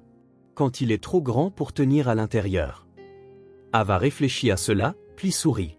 Un sourire qui illumina tout autour d'elle. Alors je pleure presque aussi, parce que je t'aime grand comme tout le zoo. Non, se corrigea-t-elle rapidement. Comme toute la ville. Non, comme le monde entier. Théo rit à travers ses larmes, un rire qui libéra quelque chose en lui. Et si on finissait nos glaces, suggéra-t-il en s'essuyant les yeux. Et ensuite, on passe par la boutique de souvenirs pour choisir quelque chose pour se souvenir du meilleur jour. On peut prendre un lion en peluche, demanda Ava, pleine d'espoir. Un lion, un éléphant, un pingouin, tout ce que tu veux. Alors qu'ils finissaient leur glace sous le soleil de fin d'après-midi, Théo réfléchissait à l'imprévisibilité de la vie. Moins d'1 an auparavant, il était seul dans cette demeure vide, se noyant dans le travail pour éviter de sentir le vide. Maintenant, il était ici, avec des taches de chocolat sur sa veste, apprenant sur les éléphants et les pingouins, pleurant devant un stand de glace aux eaux. Et d'une manière ou d'une autre, complètement inattendu, vivant aussi le meilleur jour de sa vie. Le dimanche après-midi était parfait. Ni trop chaud, ni trop froid. Le ciel était d'un bleu presque impossible, avec quelques nuages blancs dérivant paresseusement. Le jardin, maintenant entièrement adapté pour Ava, montrait les premiers signes du printemps. Les tournesols qu'ils avaient plantés ensemble germaient, encore petits mais se tournant déjà fidèlement vers le soleil. Hélène Matthews observait tout depuis la fenêtre du salon. Son tricot reposait sur ses genoux, oublié. Elle était complètement absorbée par la scène qui se déroulait dehors. Théo courait sur la pelouse, poussant le fauteuil roulant d'Ava dans des cercles de plus en plus rapides. Le fauteuil d'extérieur spécialement renforcé glissait en douceur sur le chemin pavé. « Plus vite !» criait Ava entre deux éclats de rire. « On dépasse presque la voiture numéro 7. »« Accroche-toi, pilote !» cria Théo en retour, jouant le jeu. Virage dangereux devant. Il fit un virage serré, provoquant d'autres cris d'excitation d'Ava. Ses cheveux volaient derrière elle, ses mains agrippant les accoudoirs. Son visage rayonnait de pure joie. Hélène sourit, les yeux embués. Ce n'était pas des larmes de chagrin, mais quelque chose de plus complexe, un mélange de gratitude, de soulagement et de ce genre spécifique de bonheur qui arrive après une longue période d'inquiétude. Pendant si longtemps, Hélène avait porté le poids de l'incertitude. Au fil des années où Lara élevait seule Ava, puis pendant la maladie d'Ava et enfin après le décès de Lara, la responsabilité de s'occuper d'une enfant ayant des besoins spéciaux à 60 ans avait été intimidante. Et il y avait toujours eu ce doute persistant, faisait-elle assez ? Ava aurait-elle tout ce dont elle avait besoin pour grandir heureuse ? Et maintenant, en regardant ce moment simple mais profond, un père jouant avec sa fille dans le jardin, Hélène sentit un vieux nœud se dénouer en elle. Théo semblait si différent de l'homme qu'elle avait connu des années auparavant, à l'époque où lui et Lara étaient encore mariés. Ce Théo-là souriait rarement, vérifiait toujours sa montre, était toujours mentalement ailleurs. Ce Théo-ci était pleinement présent, ses vêtements chers légèrement froissés et tachés d'herbe, son visage rougi par la course, son sourire aussi large que celui d'Ava. Sentant son regard, Théo regarda vers la fenêtre et fit un signe de la main. Ava suivit son regard et fit un signe enthousiaste à sa grand-mère. Hélène répondit par un signe, le cœur débordant. Peu après, Hélène entendit la porte arrière s'ouvrir et leur voix entrer dans la maison. Ava riait encore, racontant à Théo comment ils avaient gagné la course. « Mamie, tu as vu ? On a gagné la course !» s'exclama Ava en entrant dans le salon, Théo juste derrière elle. « J'ai vu, ma chérie. Vous voliez vraiment tous les deux. Papa a dit qu'on pourrait peut-être aller voir une vraie course un jour. Juste pour regarder, bien sûr. » Ça a l'air amusant, répondit Hélène en souriant à l'excitation de sa petite fille. J'ai tellement soif, continua Ava. Je peux prendre du jus dans le frigo ? Bien sûr, répondit Théo. Tu veux que je t'aide ? Pas besoin, je peux le faire toute seule. Ava manœuvra son fauteuil avec expertise vers la cuisine. Tu en veux aussi ? Ce serait super, dit Hélène. Une fois qu'Ava fut hors de portée de voix, Hélène fit signe à Théo de s'asseoir dans le fauteuil à côté du sien. Il respirait encore fortement après la course, ses cheveux habituellement soignés en désordre, des taches d'herbe sur son pantalon. Théo, commença-t-elle doucement, pour qu'Ava n'entende pas. Je savais que tu ferais un bon père. Il parut surpris par le commentaire soudain. Comment pouviez-vous le savoir ? Même moi, je ne le savais pas. Hélène sourit doucement. Une mère sait ces choses. Elle marqua une pause, choisissant soigneusement ses mots. Ma fille se plaignait souvent que vous étiez toujours absent et distant. Mais je vois que vous avez changé. Les yeux de Théo baissèrent brièvement, la culpabilité traversant son visage. Hélène savait qu'il portait encore le poids des erreurs passées, du temps perdu. Lara avait raison à mon sujet à l'époque, admit-il. J'étais perdu. Je pensais que le succès était tout ce qui comptait. Et maintenant ? Son regard se déplaça vers la cuisine, où il pouvait entendre Ava fredonner en préparant leur boisson. Un doux sourire effleura ses lèvres. Maintenant, je sais ce qui compte vraiment. Hélène posa sa main sur la sienne doucement. Ses mains, marquées par le temps et l'arthrite, contrastaient avec les siennes, plus fortes et plus jeunes. Mais il y avait une connexion, une compréhension partagée, un but commun. Je me sens en paix, dit-elle, la voix épaisse d'émotion. Parce qu'elle est avec vous. Parce que maintenant, elle a un père. Théo baissa le regard, visiblement ému. Il serra doucement la main d'Hélène, incapable de trouver les mots adéquats. Il n'en avait pas besoin. Le silence entre eux disait tout. Le moment fut interrompu par le bruit du fauteuil d'Ava revenant de la cuisine. Elle équilibrait habilement un petit plateau avec 3 verres de jus d'orange. « Je n'ai rien renversé », annonça Théo fièrement en s'approchant. Puis elle remarqua l'atmosphère dans la pièce, les yeux humides de sa grand-mère, l'expression émue de Théo. « Tout le monde va bien ? » « Nous allons parfaitement bien, ma chérie, » répondit Hélène. « Nous avions juste une conversation importante. »« À propos de quoi ?» demanda Ava, la curiosité dans la voix, comme toujours. « À propos de la chance que nous avons, » dit Théo en se reprenant. « Parce que nous sommes une famille. » Les yeux d'Ava s'illuminèrent. « On est vraiment une famille, hein ? Avec sa maison et tout ? » « Oui, nous le sommes, » confirma Hélène, tendant un bras pour inclure sa petite fille dans le moment. Ava roula son fauteuil plus près, sans hésitation, se pencha en avant pour les serrer tous les deux dans ses bras. Un bras autour de Théo, un autour d'Hélène. Pendant un instant, ils restèrent tous les trois ainsi, formant un cercle parfait. Le soleil de l'après-midi inondait les fenêtres, créant des motifs dorés sur le sol du salon. Dehors, les jeunes tournesols continuaient de tourner fidèlement, suivant la lumière. À l'intérieur, le temps sembla s'arrêter dans cette étreinte. Hélène ferma les yeux et inspira profondément. Elle pouvait sentir la présence de Lara, d'une certaine manière, non pas comme un fantôme triste, mais comme une bénédiction silencieuse, une approbation. Sa fille avait toujours voulu cela pour Ava, avoir une famille complète, un père présent, un foyer sûr. Maintenant, enfin, ce souhait était exaucé. Alors qu'il rompait l'étreinte, Ava tendit soigneusement les verres de jus, faisant une petite cérémonie de la tâche. « Portons un toast », suggéra-t-elle, comme dans les films. « Et à quoi allons-nous trinquer ?» demanda Théo, se joignant à son jeu. Ava réfléchit un instant, puis leva son verre solennellement. « À notre famille. »« À notre famille », répétèrent Théo et Hélène à l'unisson, faisant teinter leur verre contre le sien. Le son du toast résonna dans la pièce ensoleillée. Un son simple, mais qui marquait le début de quelque chose de précieux et de durable. Cet après-midi resta un souvenir précieux. Le moment où ils devinrent vraiment une famille, non par obligation, non par circonstance, mais par choix, par amour. Un vrai foyer, enfin complet. Le matin arriva plus tôt que d'habitude à la maison Wilder. Il faisait encore sombre lorsque la lumière de la chambre d'Ava s'alluma. Hélène était déjà debout, organisant soigneusement tout avec l'attention de quelqu'un qui comprend à quel point les rituels peuvent être importants pour les enfants. Le nouvel uniforme reposait soigneusement sur la chaise, jupe bleu marine, chemisier blanc et un pull avec l'écusson brodé de l'école Wellington. À côté, le sac à dos déjà préparé avec des cahiers neufs, des crayons de couleur rangés par nuances. Une trousse avec des stylos colorés, tout précisément organisé comme Ava avait insisté pour le faire la veille. « As-tu bien dormi ?» demanda Hélène en aidant sa petite fille à s'asseoir sur le bord du lit. Ava secoua la tête. J'ai rêvé que j'oubliais comment parler et que personne ne me comprenait. Hélène sourit avec sympathie. Ce genre de rêve est normal quand on est nerveux à propos de quelque chose de nouveau. Elle commença à l'aider avec ses chaussettes. Tu te sens anxieuse, un peu, admit Ava en se mordant la lèvre inférieure. Un geste hérité de Lara. Et si les autres enfants ne m'aiment pas? Et s'ils trouvent mon fauteuil bizarre? Hélène noua parfaitement les lacets de ses nouvelles chaussures. Ils te trouveront incroyable, parce que tu le es. Et à propos du fauteuil?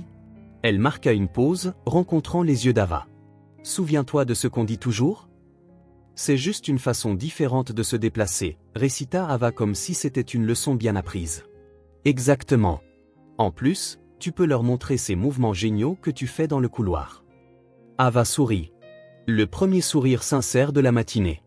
En bas, Théo préparait le petit déjeuner avec une concentration exagérée. Crêpes en forme d'étoile, jus d'orange fraîchement pressé, fruits coupés en formes amusantes. Comme si le petit déjeuner parfait pouvait garantir une première journée parfaite pour Ava dans sa nouvelle école. Il était plus nerveux qu'elle, bien qu'il essaie de ne pas le montrer. Au cours des dernières semaines, il avait visité l'école plusieurs fois, vérifiant chaque détail. l'accessibilité des salles de classe, la formation des enseignants, les protocoles d'urgence. L'école Wellington avait été choisie après une recherche approfondie, la meilleure de la région pour les enfants ayant des besoins spéciaux, reconnue à l'échelle nationale pour son programme d'inclusion avec un personnel ayant une expérience avérée. Malgré tout, l'anxiété persistait. En tant qu'avocat, Théo était habitué à contrôler les variables, à prévoir les possibilités, à se préparer à toute éventualité. Mais envoyer sa fille dans un nouvel environnement plein d'enfants inconnus était complètement hors de son contrôle. Petit déjeuner spécial, annonça-t-il alors qu'Ava et Hélène entraient dans la cuisine. Ava, dans son nouvel uniforme, regarda la table dressée avec soin et sourit. Les crêpes ont des yeux et des bouches souriantes, confirma Théo. Des crêpes joyeuses pour une première journée joyeuse. Hélène partagea un regard entendu avec lui par-dessus la tête d'Ava. Ils essayaient tous les deux de garder l'ambiance légère, masquant leurs propres inquiétudes pour ne pas alimenter les siennes. Le petit déjeuner fut plus calme que d'habitude. Chaque personne perdue dans ses pensées. Ava mangea peu, poussant les crêpes souriantes dans son assiette. Théo vérifiait l'horloge à plusieurs reprises, calculant le temps de trajet, voulant n'arriver ni trop tôt ni trop tard. « Souviens-toi de ce dont on a convenu », dit-il en aidant Ava à monter dans la voiture. « S'il y a le moindre problème, l'école a mon numéro et celui de mamie. Dis-le simplement à la maîtresse. » Ava hocha la tête sérieusement. « Je connais ton numéro de téléphone par cœur, et celui de mamie. Et je sais que tu es l'avocat le plus important de la ville, alors ils répondront vite. » Théo rit, surpris par sa logique. « Ce n'est pas exactement comme ça que ça marche, mais oui, ils répondront vite parce que tu es l'élève la plus importante de cette école. » Hélène ajusta le sac à dos d'Ava sur ses genoux. « Prête à te faire de nouveaux amis ? » « Je crois, » répondit Ava, pas tout à fait convaincue. Puis, comme si elle se souvenait de quelque chose, elle demanda « Mamie, tu seras à la maison quand je rentrerai ? » « Bien sûr, mon amour. Je préparais tes biscuits préférés pour le goûter. » La petite ride d'inquiétude entre les sourcils d'Ava se détendit un peu. Le trajet jusqu'à l'école n'avait jamais semblé aussi court. En quelques minutes, ils étaient devant le grand portail rouge de l'école Wellington, où d'autres enfants et parents convergeaient pour le début de l'année scolaire. Certains enfants pleuraient, s'accrochant à leurs parents. D'autres couraient joyeusement pour saluer leurs amis. Les enseignants accueillaient les élèves avec des sourires chaleureux. La directrice, Madame Martinez, s'approcha dès qu'elle les aperçut. Elle connaissait déjà Ava des visites précédentes. « Bonjour la famille Wilder », salua-t-elle chaleureusement. « Surtout bonjour à toi, Ava. Je suis si heureuse de te voir pour ton premier jour. Prête à rencontrer ta classe et tes nouveaux amis ?» Ava regarda la directrice, puis la cour animée remplie d'enfants, dont certains jetaient des regards curieux dans leur direction. Presque inconsciemment, sa main chercha celle de Théo, la serrant fort. « Pourrions-nous avoir une minute ?» demanda Théo à la directrice. Madame Martinez sourit avec compréhension. « Bien sûr. Je serai juste là quand vous serez prêts. Prenez votre temps. » Quand ils furent seuls, Théo s'agenouilla pour rencontrer le regard d'Ava. « Et tout va bien se passer. D'accord ?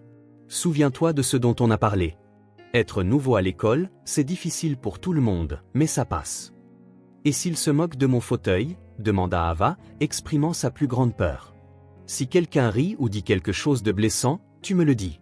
On s'en occupera ensemble. » Il tenait ses petites mains dans les siennes. « Mais tu sais quoi ?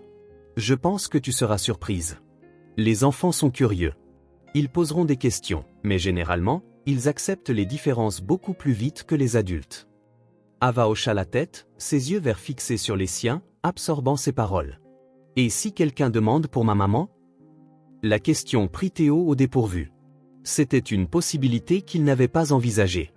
Tu réponds ce que tu te sens à l'aise de partager. Tu peux dire qu'elle est au paradis, ou juste dire que tu ne veux pas en parler pour l'instant. Ce que ton cœur te dit. Peut-être que je dirai que j'ai le meilleur papa du monde et qu'il est mon avocat du cœur. Un petit sourire apparut sur son visage. Et que mamie fait les meilleurs biscuits du monde. Théo sourit, une chaleur l'envahissant à ces mots simples. Parfait. Il ajusta doucement le ruban dans ses cheveux. Et souviens-toi, tu es incroyable, Ava Matthews Wilder. Intelligente, drôle et courageuse. Quiconque ne veut pas être ton ami manque une amitié géniale. Son sourire s'élargit. Vraiment ? Absolument. Il se leva, offrant sa main. Prête ? Ava prit une profonde inspiration, comme on lui avait appris à le faire en cas d'anxiété. Prête. Ensemble, ils se dirigèrent vers Madame Martinez, qui attendait patiemment.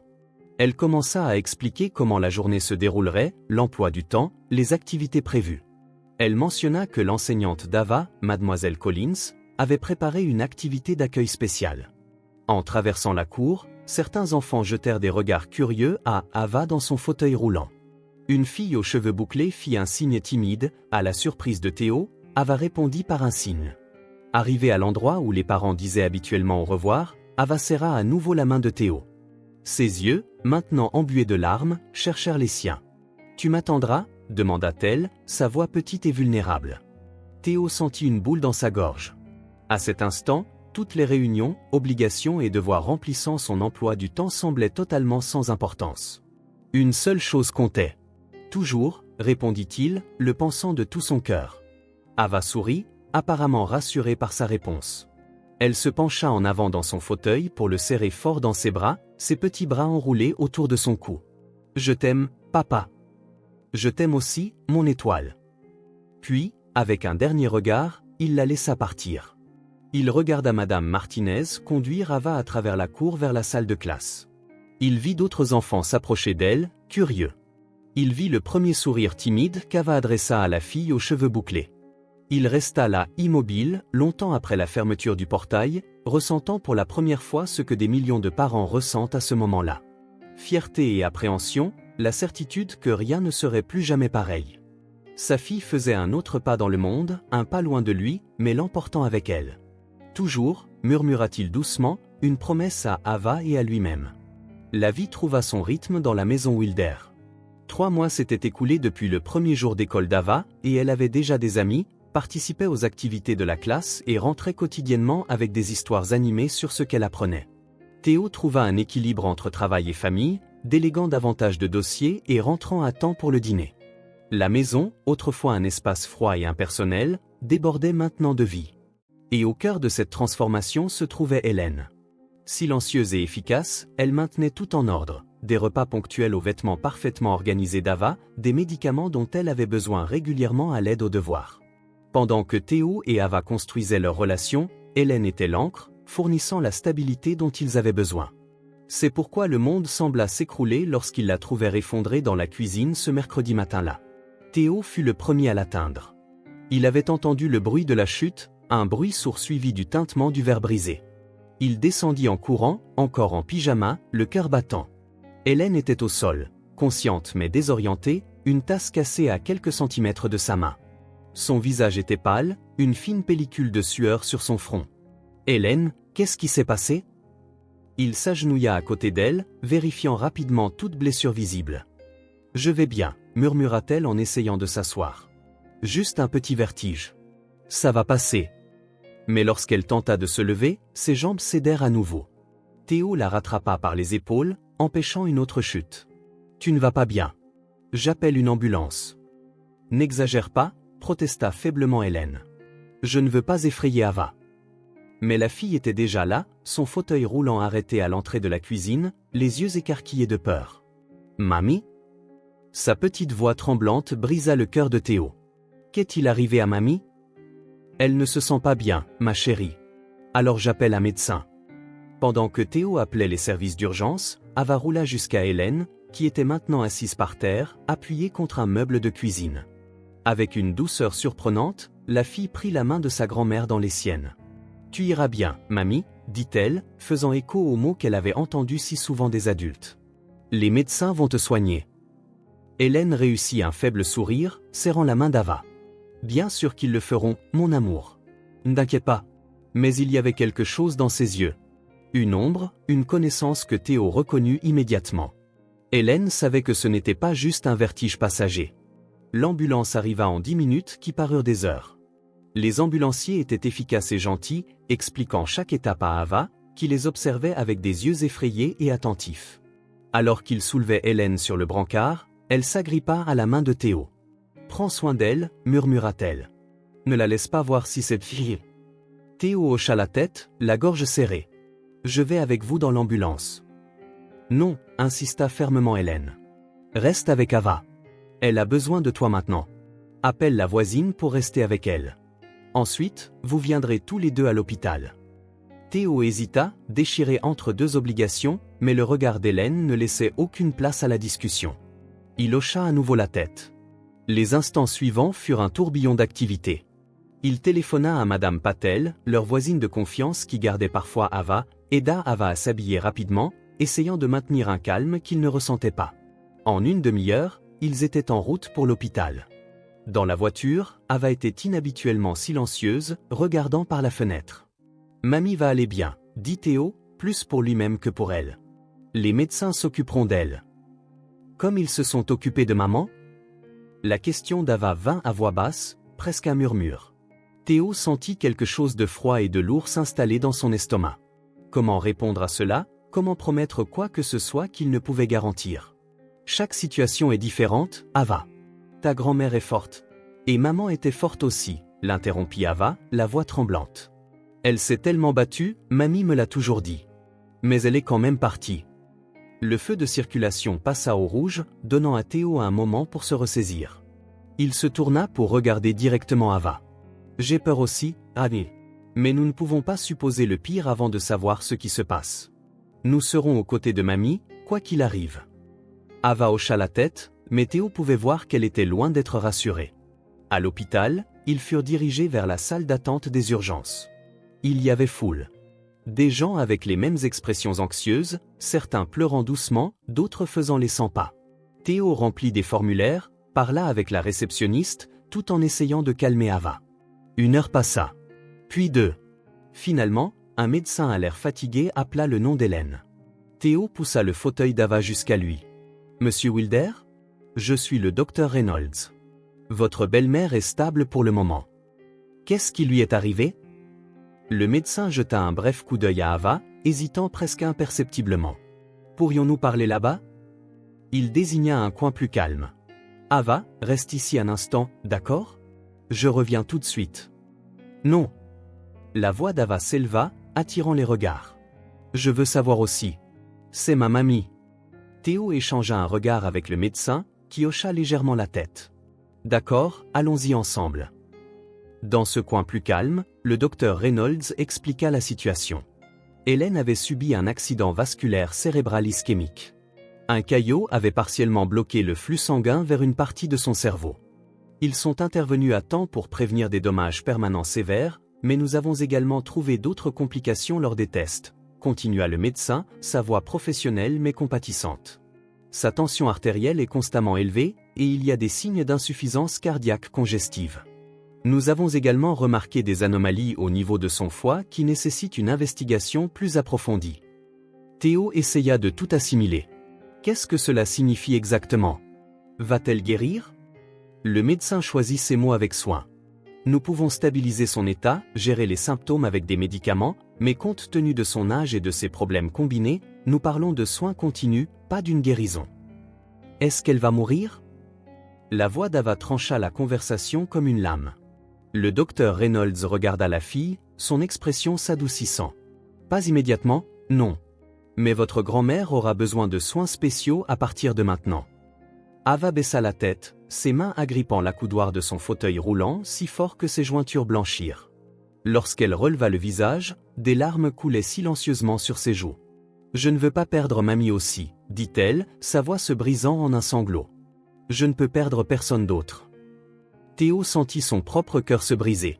Il s'agenouilla devant son fauteuil, tenant ses petites mains tremblantes. « Ava, regarde-moi, » dit-il doucement. Lorsque ses yeux rencontrèrent les siens, il continua. « Nous ferons tout notre possible pour mamie. Les meilleurs médecins, les meilleurs soins. Et quoi qu'il arrive, tu ne seras jamais seul. Jamais. Tu comprends ? Tu m'as moi maintenant. Promis ? » demanda-t-elle, sa voix minuscule. « Je le promets de tout mon cœur. » Ava le serra alors fort dans ses bras, comme s'il était une ancre dans la tempête. Théo sentit ses larmes humidifier sa chemise, et il laissa ses propres larmes couler aussi. Les jours suivants mirent l'endurance de chacun à l'épreuve. Hélène resta à l'hôpital pour une batterie de tests et pour que les médecins puissent ajuster ses médicaments.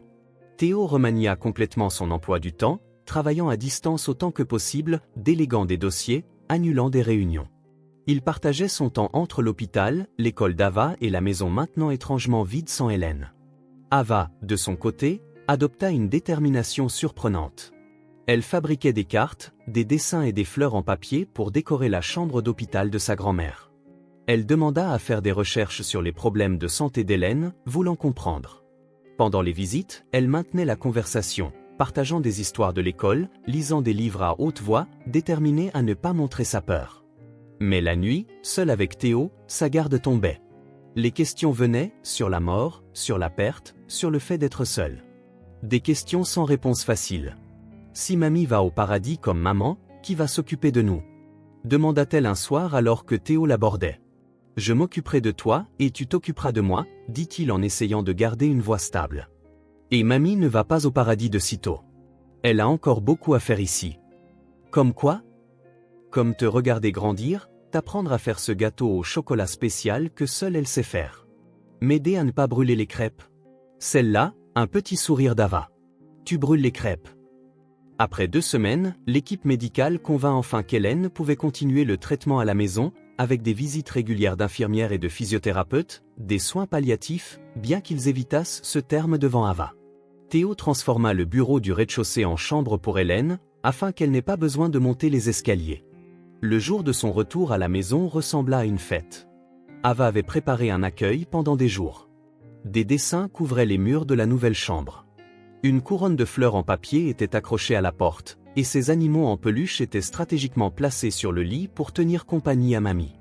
Lorsque l'ambulance arriva avec Hélène, Ava attendait à la porte, portant sa robe préférée, ses cheveux coiffés avec des nœuds assortis. Théo réalisa qu'elle voulait paraître forte et heureuse pour sa grand-mère, cachant la peur qu'elle ressentait encore. Hélène avait l'air plus fragile, plus mince, mais ses yeux s'illuminèrent lorsqu'elle vit sa petite fille attendre. Les ambulanciers l'aidèrent à s'installer dans un fauteuil roulant, temporairement, insistèrent-ils tous, jusqu'à ce qu'elle soit complètement plus forte. « Regarde-nous », plaisanta Hélène lorsqu'elle fut côte à côte avec Ava, toutes deux en fauteuil roulant. « On peut faire la course dans le couloir maintenant. » Ava sourit, des larmes brillant dans ses yeux. Lorsque les ambulanciers partirent et que Théo alla signer quelques papiers, elle s'approcha de sa grand-mère, laissant tomber le masque joyeux.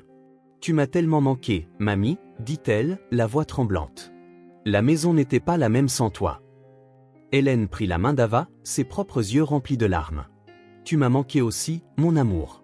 Plus que tu ne peux l'imaginer. » Théo revint, complétant le cercle. Ils se tenaient là, tous les trois, dans le hall d'entrée, chacun à une étape différente de la vie, chacun portant des peurs et des espoirs, unis par des liens plus forts que le sang. 3 générations sous un même toit. Une famille unie non par obligation ou circonstance, mais par choix, par amour. « Bienvenue à la maison, Hélène », dit doucement Théo. « Merci de m'avoir ramenée à la maison », répondit-elle en regardant autour d'elle avec un mélange d'émotion et de gratitude.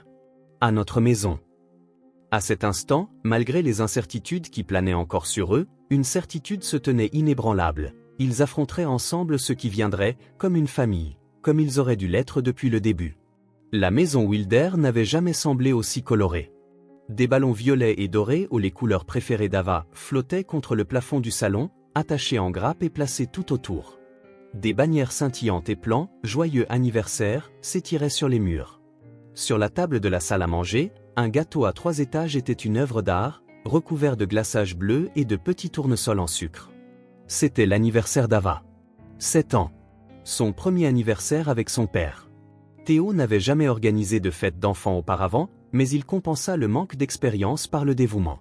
Au cours des dernières semaines, il avait fait des recherches sur les thèmes de fête, les animateurs, les décorations et les cadeaux appropriés comme il le ferait pour une affaire juridique de manière approfondie.